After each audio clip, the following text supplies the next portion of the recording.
that we had started in Halo 3 where the AI had become corrupted or compromised and you weren't sure what the state of it was? Don't spoil anything. Okay. Superintendent's just fine. But you know, we also made some, we talked maybe a little bit about the clue objects, Paul. Without spoiling too much, you know, we talked a lot about making objects that were unique and interesting to find in the city. Yeah, I think going back to the detective story, once we realized that's where we're heading and really pushed in that direction, solving the mystery requires finding some clues. And there's a bunch of different clue objects in the city spread around, and each of those we put a lot of effort into. You guys probably remember the engineer from kind of in Halo 1, sort of. I think they put him in Halo Wars, actually. I don't know. Yeah, he was in Halo Wars, but what we did was we brought the engineer back, and I don't know how in depth I should go into it. I'll just explain what he does, so I don't want to give anything away. But in Firefight, he'll actually show up, and what they do is they buff all the Covenant groups around them. So when you see an engineer kind of fly in, you should be first scared, second have someone on your team who's ready to take him out because he makes Firefight much more difficult.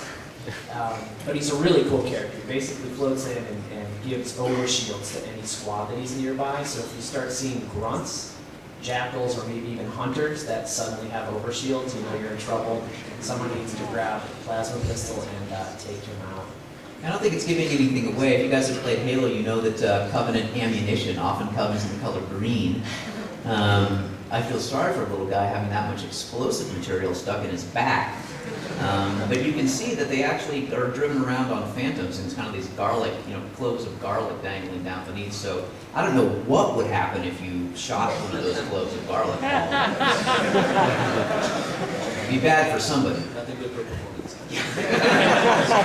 That's actually how Joe would describe the design of his character to the art team. You don't get these clothes of garlic that just kind of dangle off the end. What? I remember you guys instantly knowing that was cool. So, but right, we don't just have alien characters in this story. We actually have, fortunately, some human folks as well.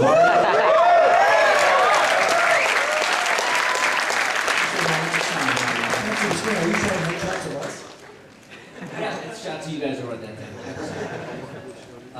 Yeah, you know, we had the Firefly cast basically was in Halo 3, but they played as Marines and ODSTs, and we didn't tell anybody that they were in there until after everybody bought the game, and people found out, hey, that sounds like Nathan Fillion, that sounds like Adam Baldwin. So we knew that was a fun thing. We wanted to bring this back to this much smaller game because it was a smaller story, which then of course it turned into a much larger game, and a larger story. So several trips to It's like I'm compensating. I didn't say that. Okay, just remember that. So here are some of the people we have. You see Alan Tudyk, who plays Wash in Firefly, and Adam Baldwin, who's currently on Chuck, but he was also Jane. And the guy on the end, on that end, is Nolan North, who is he's probably one of the funniest and most talented voice actors I've ever worked with. That's why he's in so many games. He's playing Romeo. So we've got Mickey, Dutch, and Romeo, and then along with it, we've got the famous Nathan Fillion. It's a nice Trisha, you know, Nathan, of course, is playing Buck, and Trisha's playing Dare. And the interesting thing was we had Katie Sackhoff was actually one of our Marines, who's also from Pakistan. And she was in Halo 3, and we thought we'd bring her back, and she had some conflict. And so I sent a bunch of pictures of other people out to Joe and company, and they all said, well, can we get number six, right? Yes. Yeah. And I'm like, no, we'll never get her. And she was totally willing to do it as long as we contributed money to her foundation for cats, and I'm not lying. So there will be a nice foundation money for cats. We make no count because Bungie cares. Well, I told you to cast a cat, and you got Trisha. But the cool thing is we not only license their we got their voices, but we licensed their images, right, Marty?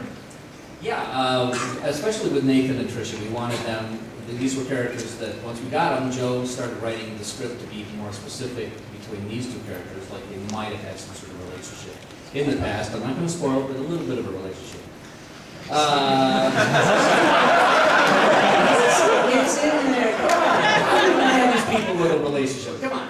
Again, funeral donations.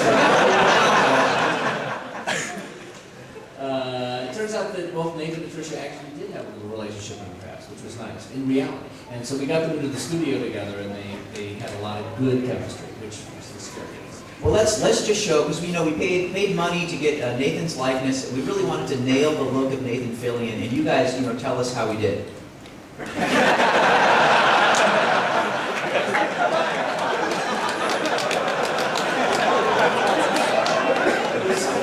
not sure what it was. Was it a color problem?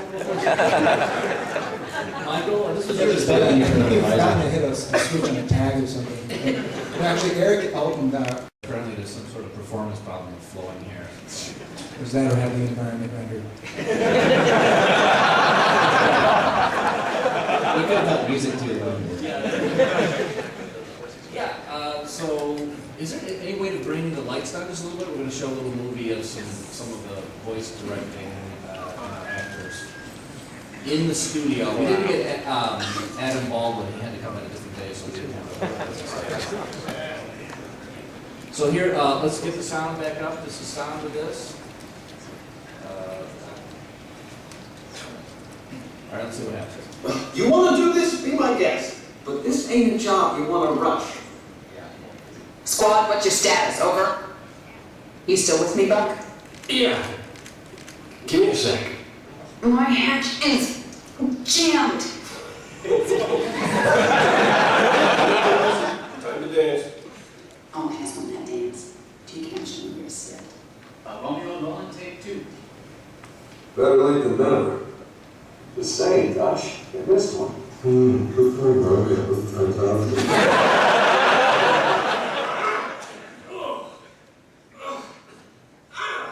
Have you started that?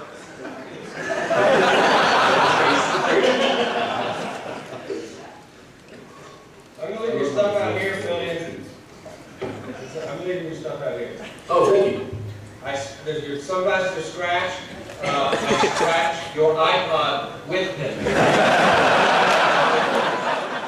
Talk to you later. So as you can see, it's just all the time fun.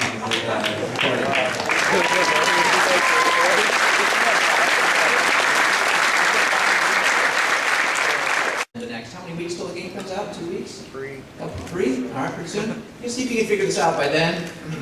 Send your answers to Marty O'Donnell. Yeah, tweet. So a bunch of those guys ended up splitting off from 42 and made their own company, which is called Fourth Wall Studios. And the Fourth Wall guys have been doing a lot of really cool stuff. I don't know if you've seen it online. Paul, you know better than I did the kind of stuff that they've done recently. What are some of the things they've done? Yeah, they did The Dark Knight, they did the 9 Inch Nails Year Zero website, just a lot of really cool stuff. Yeah, all the Watchmen stuff, and for a movie Eagle Eye, all this cool interactive, storytelling on the web. And we've been friends with them for a long time. Of course, I love bees, and we thought this would be a perfect time to do something new. So these guys, Fourth Wall, actually ended up writing for us, with me, a whole separate story inside of the game. And this story is something we call Sadie's story. And I'm not going to tell you too much about it. We don't want to ruin anything. But I will tell you that it's a collaboration between us and Fourth Wall and a pretty famous comic book artist, fine artist named Ashley Wood. Some of you guys are into comics. And Ash and the Fourth Wall guys and us, we told the story of a woman in the city. A woman named Sadie. And for us, this was a really great way, in Halo games you don't often see the civilians in the conflict, right? You just a bunch of soldiers running around murdering aliens. But we wanted to show you what it was like in New Mombasa before the ODSTs even got there. And I think I'm just going to leave it at that, except to say, you follow Sadie around the city, meeting people that she meets. There's a lot of action, of course, in this story. A lot of mystery, this is tied into our whole noir thing. And, if you follow along, it actually ties in really nicely to the mainline cinematic story as well. But, Marty talked about 3 hours of audio. Marty, this was easy to do this thing. Now, remember, don't say anything. All right. So the funny, when Joe came to me with this idea, I'm like, oh, that's a really cool idea. Of course, Kurt is right. We're going to outsource the production on this because Fourth Wall is going to be doing some writing, some outside graphic guys. Yeah, no, we're never going to outsource it. So the audio and all the actors are going to be, and of course, that's going to be somebody else. No, we basically doubled the amount of acting recording we had to do, an entirely new cast, and we did the whole thing, and it was a lot of work. It was as much work as we ever did for I thought Jay did the cinematics. whole thing. And Jay did most of it, yeah.